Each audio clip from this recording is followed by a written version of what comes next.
मुग्धा और उसकी सास के बीच पूरा समय सास के किसी न किसी काम को लेकर मतभेद चलते ही रहते हैं। बहू, ओ बहू, जरा चाय बना दे। मुग्धा चाय लेकर आती है। ये लीजिए, और कुछ चाहिए? अरे नहीं, बस चाय पीने का मन था। जाओ, तुम दूसरा काम करो। चाय पीने के थोड़ी देर बाद सास दोबारा मुग्धा को आवाज लगाती है। अरे बहू रे, आओ बहू, जरा हलवा तो बना दे, मीठा खाने को मन हो रहा है। इसी तरह मुग्धा की सास पूरा समय कोई ना कोई काम बताकर उसे रसोई से बाहर तक निकलने नहीं देती।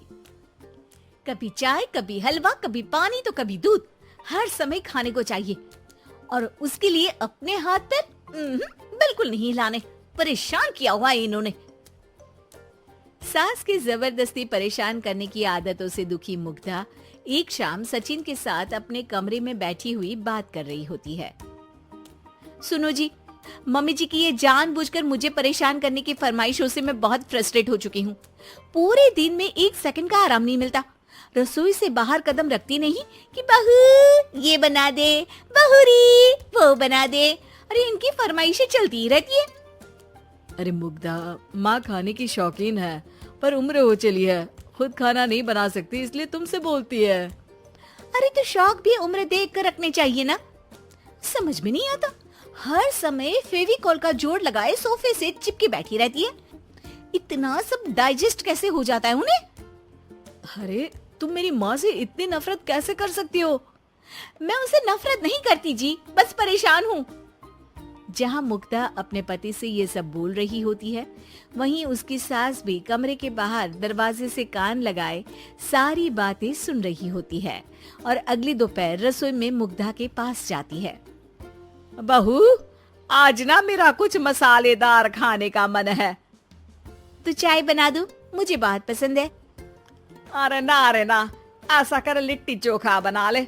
और हाँ, जितना मसाला बातों में मिलाकर पति को सुनाती हो ना, सब्जी में भी वैसे ही डाला करो, खाना स्वादिष्ट बनेगा। सास की बात सुनकर मुग्धा हैरान रह जाती है। मतलब अब पूरा समय मुझ पर हुक्म चलाने के साथ बंद कमरे में हुई पति पत्नी की बीच की बातें भी सुनती है? अरे बात जब मेरी थी तो सुनने में क्या दिक्कत है? ये कहकर सास वहां से चली जाती है। अरे अब तो हद पार हो गई, इस तरह से तो ये मेरा जीना मुश्किल कर देंगी।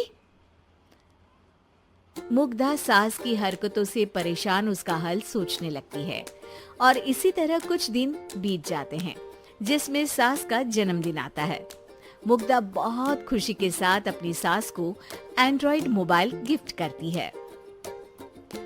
मम्मी, आपको सबसे बात करने के लिए बहुत दिक्कत होती है ना, कभी सचिन तो कभी मुझे बोलना पड़ता है, पर इस मोबाइल से आपको कोई दिक्कत नहीं होगी। एक जगह बैठे बैठे बहुत कुछ कर सकती हैं अब आप। मोबाइल देख सासू माँ खुश हो जाती है, पर उसे इस्तेमाल करना तो आता नहीं, इसलिए साइड में रख देती है। जिसे देख मुग्धा घर का सारा काम छोड़ मोबाइल सेट कर सास को इस्तेमाल करना सिखाने लगती है, जिसके बाद अब सास पूरा समय मोबाइल में ही लगी रहती है। हाय, जब से मम्मी को मोबाइल मिला है मेरी लाइफ में कितनी शांति आई है। अच्छा है, इसी तरह बिजी रहे तो मैं भी सुकून की जिंदगी जी पाऊंगी। अब मुग्धा जब मन करे काम करना, जैसा चाहे वैसा खाना बनाकर खाना, पूरा समय रिलैक्स और खुश रहने लगती है। क्या बात है, आजकल तुम बहुत चहक रही हो। अरे मम्मी जी से छुटकारा जो मिला है, अब ना फरमाइशें ना छुप छुप कर बातें सुनना। अच्छा, तो मोबाइल गिफ्ट करने की ये स्कीम थी। इसी तरह दिन बीतते हैं और अब मोबाइल पर लगी सास फरमाइशों की जगह सवालों के लिए बहू को आवाजें लगाना शुरू कर देती है। अरे बहू सुन तो, देख जरा किसी का फोन क्यों नहीं मिल रहा? रिचार्ज खत्म हो गया है, पर अभी 4 दिन पहले ही तो मैंने किया था, इतनी जल्दी कैसे खत्म हो गया? अरे मैंने कल तेरी कनाडा वाली मौसी सास से 3 घंटे बात की थी ना। क्या? इतना महंगा तो मोबाइल भी नहीं आया जितना महंगा इसका रिचार्ज पड़ रहा है। इसके बाद तो जैसे मुग्धा के दिन के 24 घंटे में से 20 घंटे सास के पास उनके मोबाइल रिलेटेड प्रॉब्लम सॉल्व करने की ड्यूटी ही बन जाती है।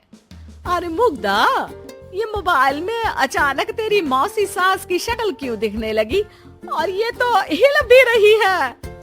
मम्मी, ये गूगल डुओ का वीडियो कॉल है। इसमें आप बात करने के साथ एक दूसरे की शक्ल भी देख सकती हो। अच्छा, ये तूने मुझे पहले क्यों नहीं बताया? अब बताने के लिए पहले नहीं बताया। इसी बीच सचिन भी वहाँ आ जाता है और सास अपनी वीडियो कॉल में बिजी हो जाती है। क्यों, सास बहू में क्या गपशप चल रही है? इसे गपशप नहीं, दिमाग का दही होना बोलते हैं। पर तुम तो मम्मी को मोबाइल देकर बहुत खुश थी, फिर क्या हुआ? हाँ, उसका सुकून भी कुछ ही दिन मिला। अब घर के टंटे खत्म हुए तो मोबाइल की टिंग टिंग शुरू हो गई। देखो भाई, कुछ पाने के लिए कुछ खोना तो पड़ता है। आखिर तुमने मोबाइल अपने फायदे के लिए ही तो दिया है, तो फिर सवालों के जवाब भी देने पड़ेंगे, क्योंकि जब तक उनके हाथ में ये फुंथरू रहेगा, तुम्हारी लाइफ में प्राइवेसी और सुकून रहेंगे। कहने का मतलब है अगर इससे प्यार बढ़े तो दाग अच्छे हैं। अरे मुझे पहले दिन से ही पता है मोबाइल किस मकसद से दिया गया है। भूलो मत, इससे पहले मैं बातें ही सुनती थी। सास की ये बात सुनकर मुग्धा शॉक में और सचिन हंसता रह जाता है।